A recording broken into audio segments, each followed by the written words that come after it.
ಓಂ ಜ್ಞಾನಾನಂದಮಯಂ ದೇವಂ ನಿರ್ಮಲಸ್ಫಟಿಕಾಕೃತಿಂ ಆಧಾರಂ ಸರ್ವವಿದ್ಯಾನಾಂ ಹಯಗ್ರೀವಮುಪಾಸ್ಮಹೇ.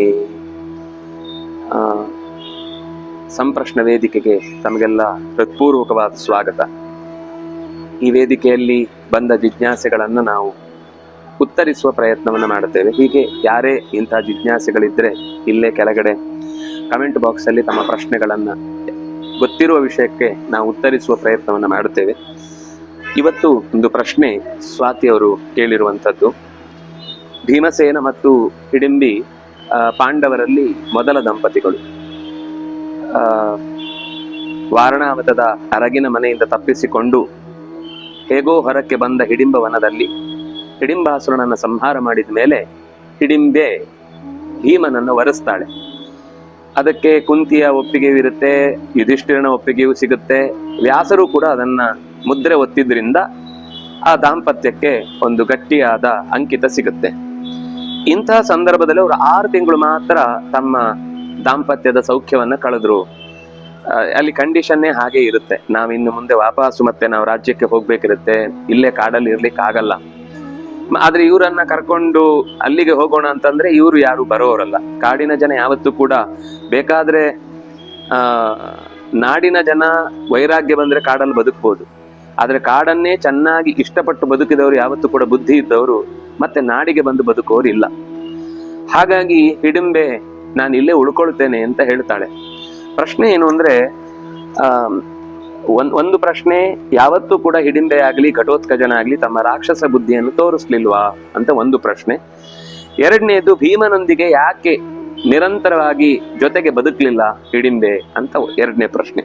ಬಹುಶಃ ಎರಡನೇ ಪ್ರಶ್ನೆಗೆ ಉತ್ತರ ಬಂತು ಅನ್ಸುತ್ತೆ, ಆದ್ರೂ ಇನ್ನೊಂದ್ ಸರ್ತಿ ನೆನ್ಪು ಮಾಡ್ಕೊಳ್ಳೋದಾದ್ರೆ, ಒಂದನೇದ್ದು ಘಟೋತ್ಕಜ ಸ್ವಭಾವದಿಂದ ರಾಕ್ಷಸ ಅಂದ್ರೆ ಅದರ ಅರ್ಥ ಆ ಪರಂಪರೆಯಿಂದ ಬಂದವಷ್ಟೇ ಬಿಟ್ರೆ, ಅದರಿಂದಾಗ ಅವನಿಗೆ ರಾಕ್ಷಸ ಅಂತ ಹೆಸರು ಬಂತು ಬಿಟ್ರೆ, ರಾಕ್ಷಸ ಅನ್ನುವ ಶಬ್ದದ ಇನ್ನೊಂದು ಅರ್ಥ ಏನಿದೆ, ಯಾರನ್ನ ಕಂಡ್ರೆ ನಮ್ಮ ಬದುಕನ್ನ ರಕ್ಷಿಸ್ಕೊಳ್ಬೇಕು ಅಂತ ಹೆದರಿ ಓಡುವಂತಹ ಪ್ರಸಂಗ, ಅದು ಆ ಗುಣವನ್ನ ಅವನು ಯಾವತ್ತೂ ತೋರಿಸ್ಲಿಲ್ಲ.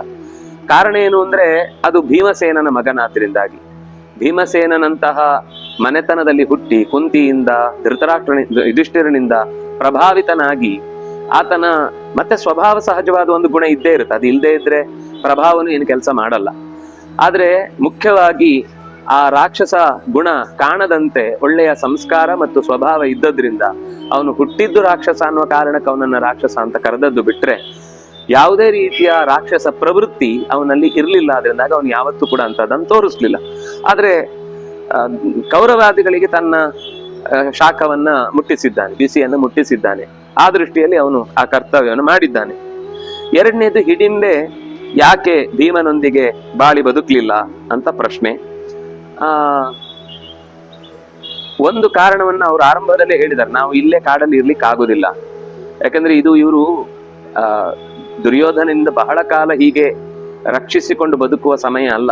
ಇದು ಅವರು ಪ್ರಯಾಣ ಮಾಡ್ತಾ ಇರಬೇಕು, ಎಲ್ಲಿ ಹೋಗ್ಲಿಕ್ಕೆ ಸಮಯ ಬರುತ್ತೋ ಆವಾಗ. ಯಾಕಂದ್ರೆ ವೇದವ್ಯಾಸರು ಹೇಳಿದ್ದಾರೆ, ನಾನು ಹೇಳುವ ತನಕ ನೀವು ಯಾವುದೇ ಗಡಿಬಿಡಿಯ ನಿರ್ಧಾರ ತೆಗೆದುಕೊಳ್ಬೇಡಿ ಅಂತ ಹೇಳಿದ್ದಾರೆ. ಹಾಗಾಗಿ ಆ ಮಾತಿನ ಮೇರೆಗೆ ಅವ್ರು ಈಗ ಕಾಡಲ್ಲಿ ಇದ್ದಾರೆ ಬಿಟ್ರೆ, ನಾಳೆ ಅವರು ವಾಪಸ್ಸು ರಾಜ್ಯಭಾರಕ್ಕೆ ಹೋಗ್ಬೇಕಾದವರು. ಆದ್ರೆ ಇವಳು ಯಾವತ್ತೂ ಕೂಡ ಅದನ್ನೆಲ್ಲ ಅಪೇಕ್ಷೆ ಪಡುವವಳು ಅಲ್ಲ. ಸ್ವತಃ ಹಿಡಿಂಬೆಗೆ ಅಧಿಕಾರ ಬೇಕು ಅಂತ ಅವಳು ಮದುವೆ ಆದದ್ದೇ ಅಲ್ಲ. ಅವಳು ಹೇಳುದು ನನಗೆ ಪ್ರೀತಿ ಬೇಕು ಅಂತ.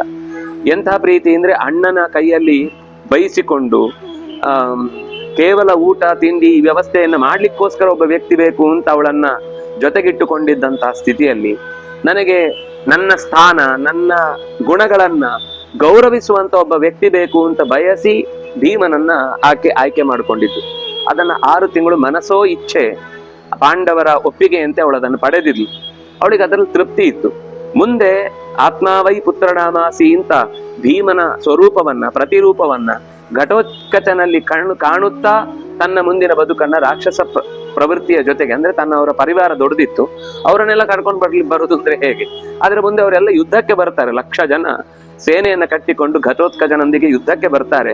ಅಂದ್ರೆ ಅದೊಂದು ಮೊದಲೇ ಕರಾರು ಆದ ಮದುವೆ ಆದ್ರಿಂದಾಗಿ ಅವ್ರು ಹಾಗೆ ಬದುಕಿದ್ರು. ಅವಳು ಅದನ್ನ ಎಕ್ಸ್ಪೆಕ್ಟ್ ಮಾಡಿರ್ಲಿಲ್ಲ, ಮತ್ತೆ ಇವರು ಕೂಡ ಕಾಡಲ್ಲಿ ಉಳಿಯುವ ಸಾಧ್ಯತೆ ಇರ್ಲಿಲ್ಲ. ಈ ಕಾರಣಕ್ಕಾಗಿ ಪತಿವ್ರತೆ ಅಂತಂದ್ರೆ ಒಟ್ಟಿಗಿದ್ರೆ ಮಾತ್ರ ಪತಿವ್ರತೆ ಆಗ್ಬೇಕಾಗಿಲ್ಲ. ಮನಸ್ಸಿನಲ್ಲಿ ಅವರ ಬಗ್ಗೆ ಪ್ರೀತಿ ಇದ್ರೂ ಸಾಕು, ಅದನ್ನ ನಂಬಿಕೊಂಡು ಕೊನೆ ತನಕ ಅದನ್ನ ಬದುಕಿದ್ರೂ ಸಾಕು. ಆ ರೀತಿ ಬದುಕುವ ವ್ಯವಸ್ಥೆಯಲ್ಲೇ ಅವಳು ಇದ್ಲ. ಆದ್ರಿಂದಾಗಿ ಅವಳ ಪಾತಿವ್ರತ್ಯಕ್ಕೆ ಏನು ಭಂಗ ಇಲ್ಲ.